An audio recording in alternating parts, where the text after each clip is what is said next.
फिर एक दिन राजा का फोन बजा। उसने फोन उठाया तो दूसरी जानिब सोनम की आवाज सुनकर राजा की बाँछें खिल उठी। उसने खुशी खुशी पूछा, कैसे हमारी याद आ गई? राजा के सवाल के पीछे एक शिकवा छुपा था, क्योंकि सोनम अपने काम में इतनी मसरूफ रहती थी कि मियां बीवी का रिश्ता होने के बावजूद दोनों ज्यादा बात नहीं कर पाते थे। ऐसे में राजा के लिए सोनम का फोन आना किसी खुशी से कम ना था। सोनम ने राजा को बताया कि उसने दोनों के लिए एक सरप्राइज हनीमून ट्रिप प्लान किया है। एयर टिकट्स भी बुक करवा ली हैं और वो दोनों 20 मई को घूमने के लिए मेघालय जा रहे हैं। मेघालय भारत का एक इंतहाई मशहूर टूरिस्ट स्पॉट है, जो अपने घने जंगलात, वादियां और ट्रैक्स की वजह से बड़ा मकबूल और मशहूर है। सोनम के अल्फाज सुनकर राजा तो जैसे आसमानों में उड़ने लगा। उसकी खुशी का कोई ठिकाना ना था।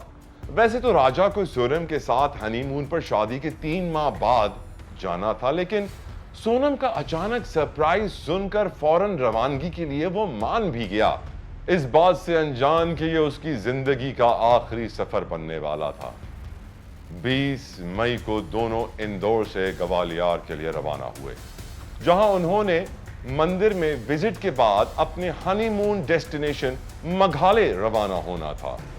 23 मई 2025 वो दोनों सुबह सवेरे अपने होटल से चेकआउट करके ट्रैकिंग के लिए निकल जाते हैं।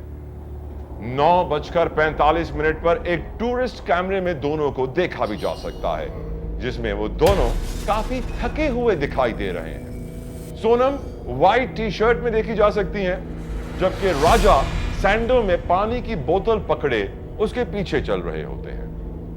उस रात आखिरी बार राजा की मां से भी बात हुई, जिसमें उसने घर वालों को बताया कि वो ट्रैक की चोटी पर पहुंच गया। उसी रोज सोनम भी अपनी सास से बात करती है, जिसमें उसने बताया कि यहाँ खूबसूरत जंगल और बड़े मुश्किल ट्रैक्स हैं।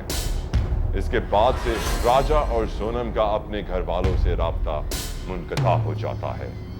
पहाड़ी मकामात पर चूंकि सिग्नल्स का मुनक़ता हो जाना एक आम सी बात है, इब्तिदा में राजा और सोनम के घर वाले ज्यादा परेशान ना हुए, लेकिन कई घंटे गुजरने के बाद भी जब दोनों से कोई राब्ता ना हो पाया, तब परेशानी बढ़ने लगी।